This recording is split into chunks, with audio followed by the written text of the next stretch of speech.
ओम शांति 12 मार्च 2025। परम शिक्षक शिव भगवान उवाच।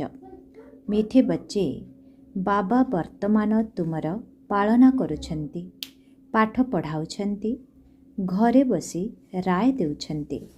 तेणु प्रतिपादरे राय अर्थात श्रीमत नेउथाओ, तेबे उच्च पद मिलिब। आजिर प्रश्न, दंडरू मुक्ति पाइबा पाई दीर्घ समय धरी केउ पुरुषार्थ करिबा उचित? दंडरू मुक्ति पाइबा पाई दीर्घ समय धरी केउ पुरुषार्थ करिबा उचित? उत्तर, नष्टमोहा हेबार पुरुषार्थ।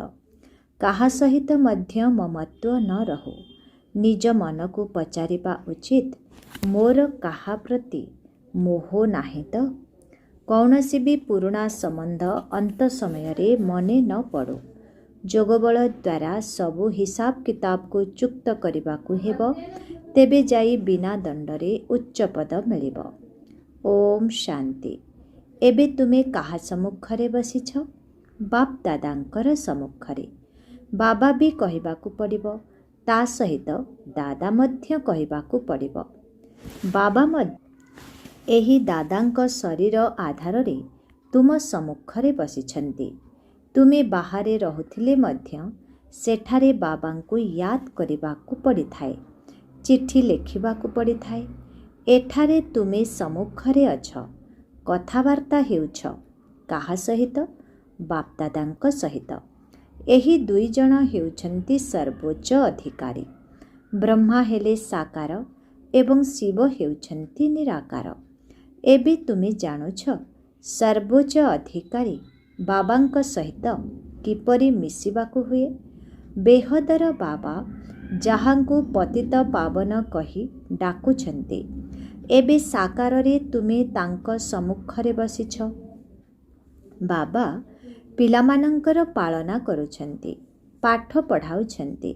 घरे बसी मध्य पिलामानंकू बाबांकर राय मिलुछि कि घरे एहिपरि परिचालित हुआ। एबे बाबांकर श्रीमत को पालन कले श्रेष्ठरु श्रेष्ठ हेब। पिलामाने जानिछन्ति आमे सर्वोच्च बाबांक मत द्वारा सर्वोच्च पद पाउछु। मनुष्य सृष्टि रे सर्वोच्च पद एही लक्ष्मी नारायणंकर अटे। एमाने अतीतरे राजत्व करि जाइछन्ति।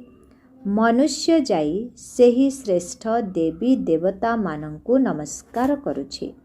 मुख्य कथा हेला ही पवित्रतार। मनुष्य तो मनुष्य ही अटंती, किंतु केउठी सेमाने विश्वर मालिक, केउठी वर्तमानर मनुष्य? ए कथा तुम बुद्धि रे ही अछि। वास्तवरे भारत 5000 वर्ष पूर्वरु एहिपरि श्रेष्ठ थिला। आमे ही विश्वर मालिक थिलु, आउ काहारी बुद्धि रे ए कथा नाही।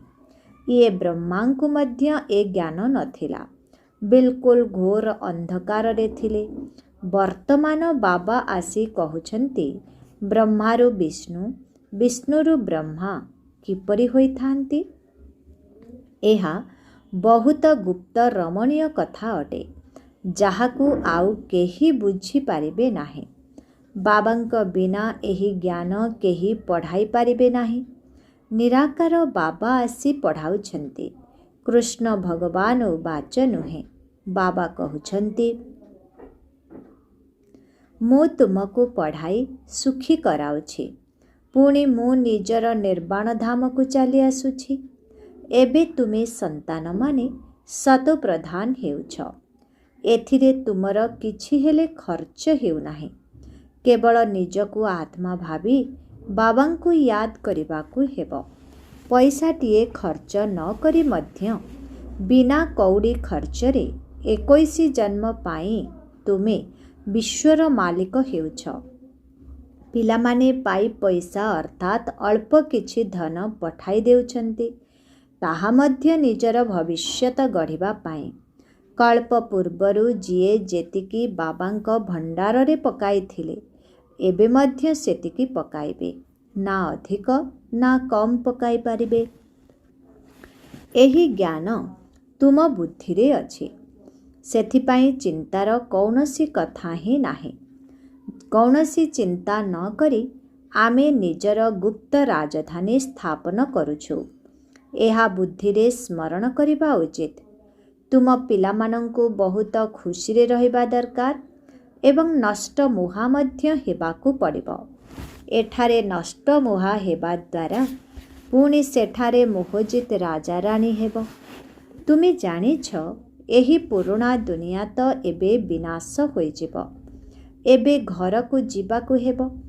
ତେଣୁ ଏଥିରେ ମମତ୍ୱ କାହିଁକି ରଖିବା? କେହି ବେମାର ହେଲେ ଡାକ୍ତର ଯଦି କହନ୍ତି ରୋଗୀର ବଞ୍ଚିବାର ଆଶା ନାହିଁ, ତେବେ ପୁଣି ତାଙ୍କଠାରୁ ମମତ୍ୱ ତୁଟିଯାଏ। ଜାଣିଛନ୍ତି ଯେ ଆତ୍ମା ଗୋଟିଏ ଶରୀର ଛାଡ଼ି ଅନ୍ୟ ଏକ ଶରୀର ଧାରଣ କରିବ। ଆତ୍ମା ତ ଅବିନାଶୀ ଅଟେ ନା। ଆତ୍ମା ଚାଲିଗଲା, ଶରୀର ବିନାଶ ହୋଇଗଲା, ପୁଣି ତାକୁ ମନେ ପକାଇଲେ ଫାଇଦା କ'ଣ? ଏବେ ବାବା କହୁଛନ୍ତି ତୁମେ ନଷ୍ଟ ମୁହା ହୁଅ।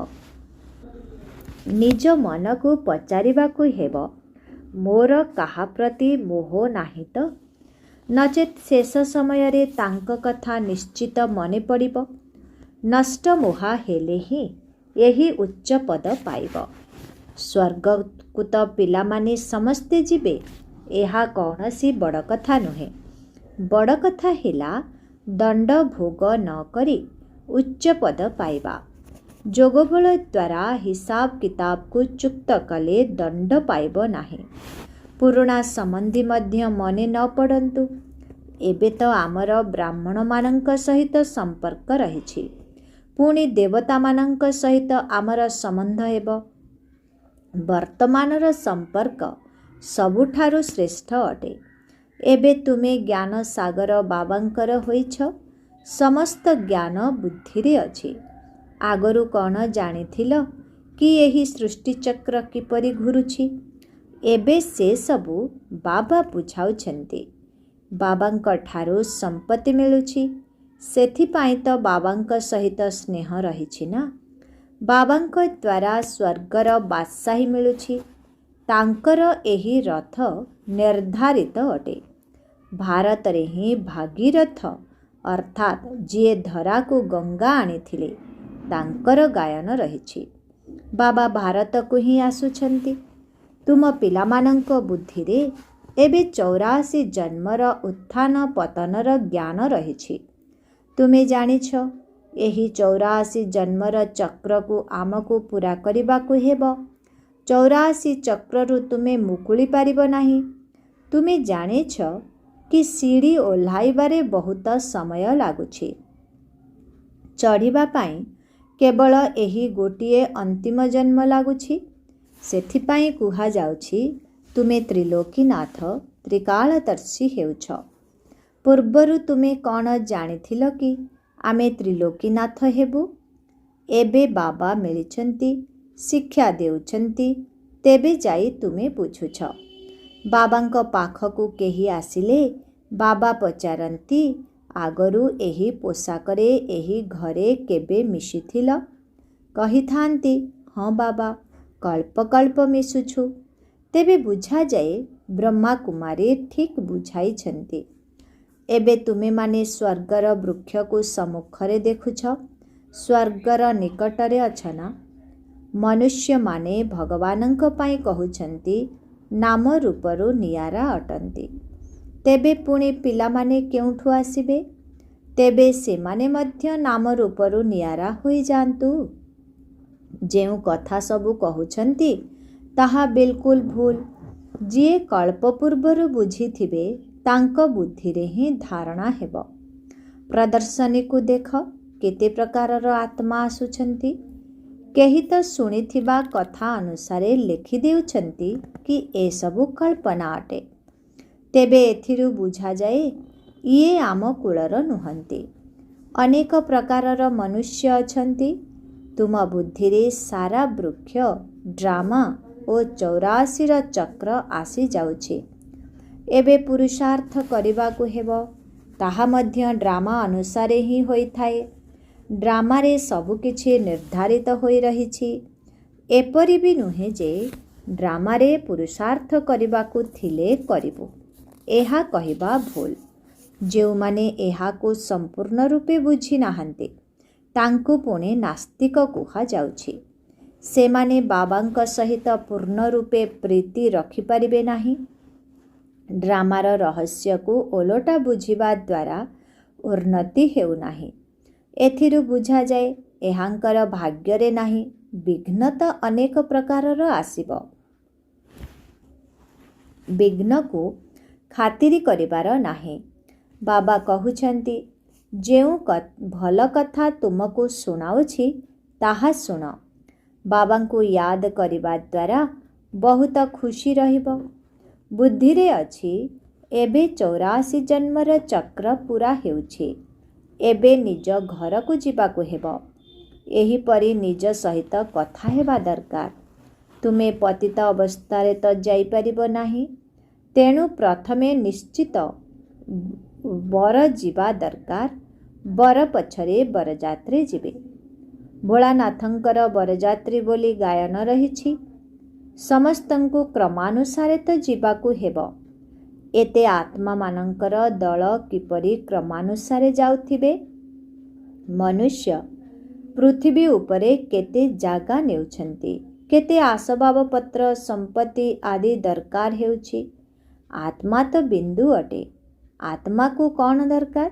କିଛି ବି ନୁହେଁ। ଆତ୍ମା କେତେ ଛୋଟ ଜାଗା ନେଉଛି। ଏହି ସାକାରୀ ବୃକ୍ଷ ଏବଂ ନିରାକାରୀ ବୃକ୍ଷ ମଧ୍ୟରେ କେତେ ଫରକ ରହିଛି। ତାହା ହେଉଛି ବିନ୍ଦୁମାନଙ୍କର ବୃକ୍ଷ। ଏସବୁ କଥା ବାବା ତୁମ ବୁଦ୍ଧିରେ ବସାଉଛନ୍ତି। ତୁମ ବ୍ୟତୀତ ଏହି କଥା ଦୁନିଆରେ ଆଉ କେହି ଶୁଣିବାର ସୌଭାଗ୍ୟ ପାଇବେ ନାହିଁ। ବାବା ବର୍ତ୍ତମାନ ନିଜର ଘର ଏବଂ ରାଜଧାନୀ କଥା ମନେ ପକାଇ ଦେଉଛନ୍ତି। ତୁମେ ସନ୍ତାନମାନେ ରଚୟିତାଙ୍କୁ ଜାଣିବା ଦ୍ୱାରା ସୃଷ୍ଟିଚକ୍ରର ଆଦି ମଧ୍ୟ ଅନ୍ତକୁ ଜାଣୁଛ। ତୁମେ ତ୍ରିକାଳଦର୍ଶୀ ଆସ୍ତିକ ହୋଇଗଲ। ତୁମମାନଙ୍କ ବ୍ୟତୀତ ସାରା ଦୁନିଆରେ କେହି ଆସ୍ତିକ ନୁହନ୍ତି। ତାହା ବିନାଶୀ ପାଠପଢ଼ା। ଏହା ହେଉଛି ଅବିନାଶୀ ପାଠପଢ଼ା। ସେଠାରେ ଅନେକ ଶିକ୍ଷକ ଅଛନ୍ତି। ଏଠାରେ ଜଣେ ଶିକ୍ଷକ ପଢ଼ାଉଛନ୍ତି, ଯିଏ ପୁଣି ଚମତ୍କାର ଅଟନ୍ତି। ଇଏ ପିତା, ଶିକ୍ଷକ, ପୁଣି ଗୁରୁ ମଧ୍ୟ ଅଟନ୍ତି। ଇଏ ତ ସାରା ଦୁନିଆର ଶିକ୍ଷକ ଅଟନ୍ତି। କିନ୍ତୁ ସମସ୍ତଙ୍କୁ ତ ପଢ଼ିବାର ନାହିଁ। ବାବାଙ୍କୁ ସମସ୍ତେ ଜାଣିଗଲେ ତ ବହୁତ ଏଠାକୁ ଦୌଡ଼ି ଆସିବେ ବାପଦାଦାଙ୍କୁ ଦେଖିବା ପାଇଁ। ଗ୍ରେଟ୍ ଗ୍ରେଟ୍ ଗ୍ରାଣ୍ଡ ଫାଦର ଆଦମଙ୍କ ଶରୀରରେ ବାବା ଆସିଛନ୍ତି। ତେଣୁ ଏକଦମ ଦୌଡ଼ି କରି ଆସିଯିବେ। ଲଢ଼େଇ ଆରମ୍ଭ ହେଲେ ହିଁ ବାବାଙ୍କର ପ୍ରତ୍ୟକ୍ଷତା ହେବ। ପୁଣି କେହି ଆସି ବି ପାରିବେ ନାହିଁ। ତୁମେ ଜାଣିଛ ଏହି ଅନେକ ଧର୍ମର ବିନାଶ ମଧ୍ୟ ହେବ। ପ୍ରଥମେ ଏକମାତ୍ର ଭାରତ ହିଁ ଥିଲା, ଆଉ କୌଣସି ଖଣ୍ଡ ନଥିଲା। ଏବେ ତୁମ ବୁଦ୍ଧିରେ ଭକ୍ତିମାର୍ଗର କଥା ମଧ୍ୟ ଅଛି। ବୁଦ୍ଧିରୁ କେହି କ'ଣ ଭୁଲି ଯାଇଥାନ୍ତି କି? କିନ୍ତୁ ସେ କଥା ମନେ ରହିଥିଲେ ମଧ୍ୟ ଏବେ ତୁମେ ଜାଣୁଛ ଏହା ଜ୍ଞାନ ଅଟେ। ଭକ୍ତିର ପାଠ ପୂରା ହୋଇଛି। ଏବେ ତ ଆମକୁ ଘରକୁ ଯିବାକୁ ହେବ। ଏହି ଦୁନିଆରେ ରହିବାର ନାହିଁ। ଘରକୁ ଯିବା ପାଇଁ ତ ଖୁସି ହେବା ଉଚିତ ନା। ତୁମ ସନ୍ତାନମାନଙ୍କୁ ବୁଝାଯାଇଛି କି ବର୍ତ୍ତମାନ ତୁମର ବାନପ୍ରସ୍ଥ ଅବସ୍ଥା ଅଟେ। ତୁମେ 2 ପଇସା ଏହି ରାଜଧାନୀ ସ୍ଥାପନ କରିବାରେ ଲଗାଉଛ। ତାହା ମଧ୍ୟ ଯାହା କିଛି କରୁଛ ବିଲକୁଲ କଳ୍ପପୂର୍ବ ଭଳି। ତୁମେ ମଧ୍ୟ ଅବିକଳ କଳ୍ପପୂର୍ବର ଆତ୍ମା ଅଟ। ତୁମେ କହୁଛ ବାବା, ଆପଣ ମଧ୍ୟ କଳ୍ପପୂର୍ବର ବାବା ଅଟନ୍ତି। ଆମେ କଳ୍ପ ବାବାଙ୍କ ପାଖରେ ପଢ଼ୁଛୁ। ଶ୍ରୀମତରେ ଚାଲି ଶ୍ରେଷ୍ଠ ହେବାକୁ ପଡ଼ିବ। ଏହି କଥା ଆଉ କାହାର ବୁଦ୍ଧିରେ ନଥିବ। ତୁମକୁ ଏହି ଖୁସି ରହିଛି କି ଆମେ ଶ୍ରୀମତ ଅନୁସାରେ ନିଜର ରାଜଧାନୀ ସ୍ଥାପନ କରୁଛୁ। ବାବା କେବଳ କହୁଛନ୍ତି ପବିତ୍ର ହୁଅ। ତୁମେ ପବିତ୍ର ହେଲେ ସାରା ଦୁନିଆ ପବିତ୍ର ହେବ। ସମସ୍ତେ ଘରକୁ ଫେରିଯିବେ। ବାକି ଅନ୍ୟ କଥାର ଆମେ କାହିଁକି ଚିନ୍ତା କରିବା? କିପରି ଦଣ୍ଡ ପାଇବେ, କ'ଣ ହେବ, ଏଥିରେ ଆମର କ'ଣ ଯାଉଛି? ଆମକୁ ନିଜର ଚିନ୍ତା କରିବା ଦରକାର। ଅନ୍ୟ ଧର୍ମାବଲମ୍ବୀମାନଙ୍କ କଥାରେ ଆମେ କାହିଁକି ଯିବୁ? ଆମେ ହେଉଛୁ ଆଦି ସନାତନ ଦେବୀ ଦେବତା ଧର୍ମର। ବାସ୍ତବରେ ଏହାର ନାମ ଭାରତ ଅଟେ। ପୁଣି ହିନ୍ଦୁସ୍ଥାନ ନାମ ରଖିଦେଇଛନ୍ତି। ହିନ୍ଦୁ କୌଣସି ଧର୍ମ ନୁହେଁ। ଆମେ ଲେଖୁଛୁ କି ଆମେ ଦେବୀ ଦେବତା ଧର୍ମର ଅଟୁ। ତେବେ ବି ସେମାନେ ହିନ୍ଦୁ ଲେଖିଦେଉଛନ୍ତି। କାହିଁକି ନା ଜାଣିନାହାନ୍ତି ଯେ ଦେବୀ ଦେବତା ଧର୍ମ କେବେ ଥିଲା। କେହି ବି ବୁଝୁନାହାନ୍ତି।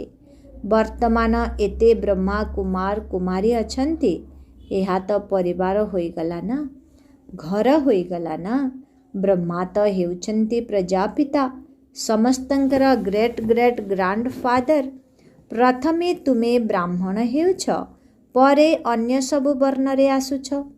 ତୁମର ଏହା କଲେଜ ଅଥବା ବିଶ୍ୱବିଦ୍ୟାଳୟ ଅଟେ, ଡାକ୍ତରଖାନା ମଧ୍ୟ ଅଟେ। ଗାୟନ କରାଯାଏ, ଜ୍ଞାନ ଅଞ୍ଜନ ସତଗୁରୁ ଦେଲେ ଅଜ୍ଞାନ ଅନ୍ଧାର ବିନାଶ। ଯୋଗବଳ ଦ୍ୱାରା ତୁମେ ସଦା ସୁସ୍ଥ ସଦା ଧନବାନ ହେଉଛ। ନେଚର କିଓର କରାଇଥାନ୍ତି ନା। ଏବେ ତୁମର ଆତ୍ମା କିଓର ଅର୍ଥାତ୍ ନିରୋଗ ହେବା ଦ୍ୱାରା ପୁଣି ଶରୀର ମଧ୍ୟ କିଓର ହୋଇଯିବ। ଏହା ହେଉଛି ଆଧ୍ୟାତ୍ମିକ ନେଚର କିଓର।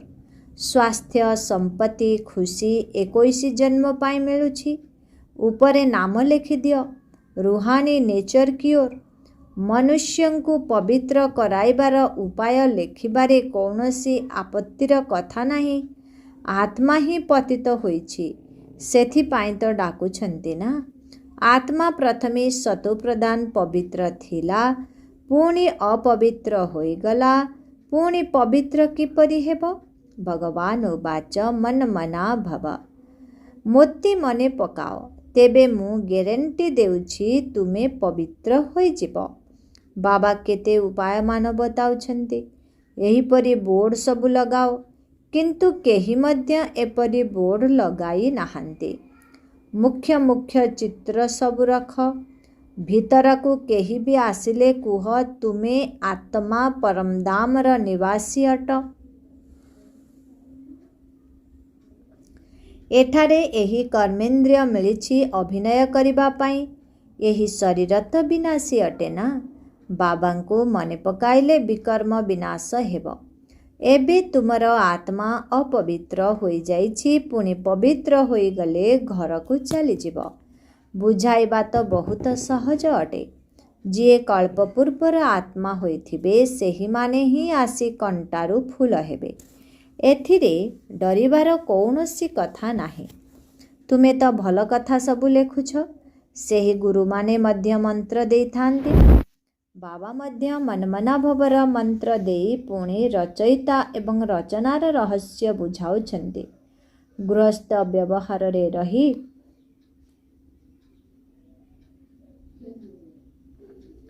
କେବଳ ବାବାଙ୍କୁ ମନେ ପକାଅ। ଅନ୍ୟମାନଙ୍କୁ ମଧ୍ୟ ପରିଚୟ ଦିଅ। ଲାଇଟ୍ ହାଉସ୍ ମଧ୍ୟ ହୁଅ। ତୁମ ସନ୍ତାନମାନଙ୍କୁ ଦେହୀ ଅଭିମାନୀ ହେବା ପାଇଁ ବହୁତ ଗୁପ୍ତ ମେହନତ କରିବାକୁ ପଡ଼ିବ। ଯେପରି ବାବା ଜାଣିଛନ୍ତି ଯେ ମୁଁ ଆତ୍ମାମାନଙ୍କୁ ପଢ଼ାଉଛି, ସେହିପରି ତୁମେ ପିଲାମାନେ ମଧ୍ୟ ଆତ୍ମ ଅଭିମାନୀ ହେବା ପାଇଁ ମେହନତ କର। ମୁଖ ଦ୍ୱାରା ଶିବ ଶିବ କହିବାର ମଧ୍ୟ ଆବଶ୍ୟକତା ନାହିଁ।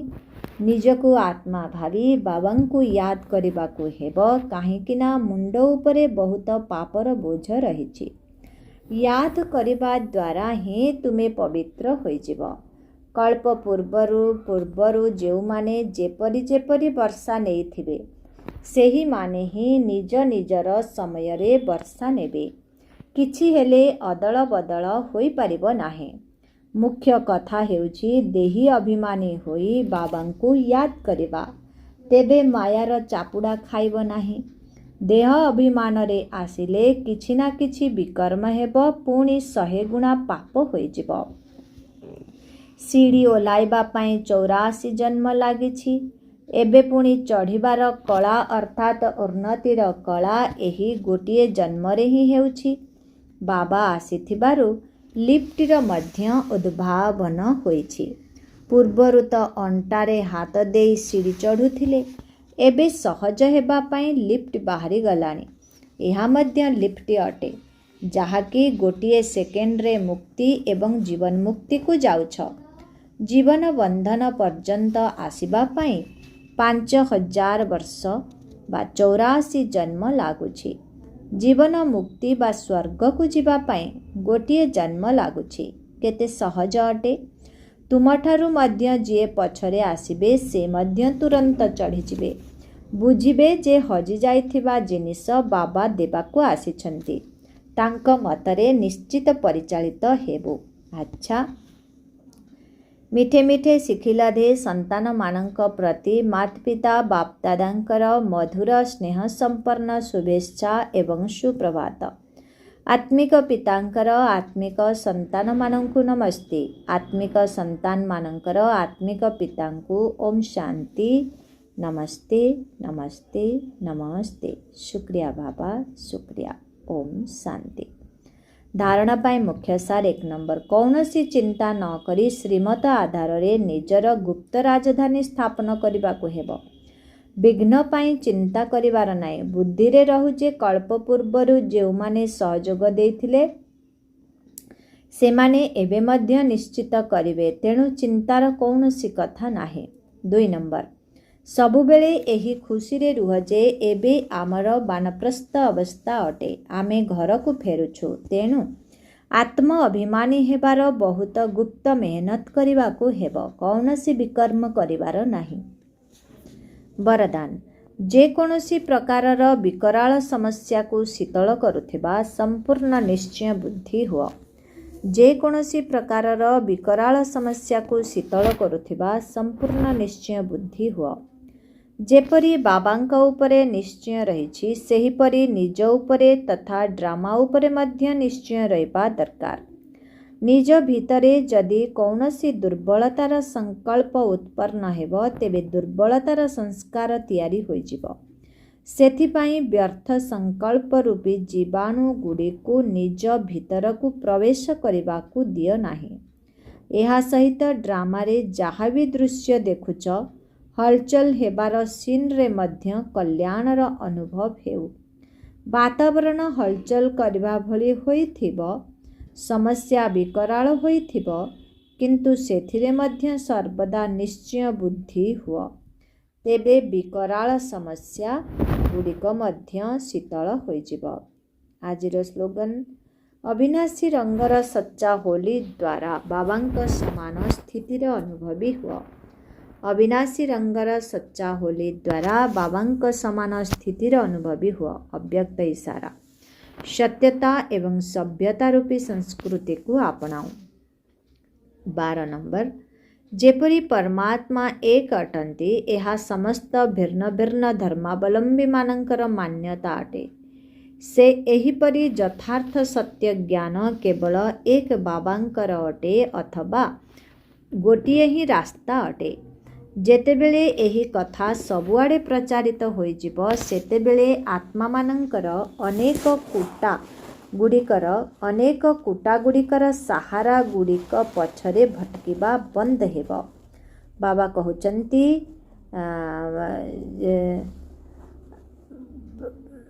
ଯେତେବେଳେ ଏହି କଥା ସବୁଆଡ଼େ ପ୍ରଚାରିତ ହୋଇଯିବ, ସେତେବେଳେ ଆତ୍ମାମାନଙ୍କର ଅନେକ କୁଟାଗୁଡ଼ିକର ସାହାରା ଗୁଡ଼ିକ ପଛରେ ଭଟକିବା ବନ୍ଦ ହେବ। ବର୍ତ୍ତମାନ ଏହା ବୁଝୁଛନ୍ତି କି ଏହା ମଧ୍ୟ ଗୋଟିଏ ରାସ୍ତା, ଭଲ ରାସ୍ତା।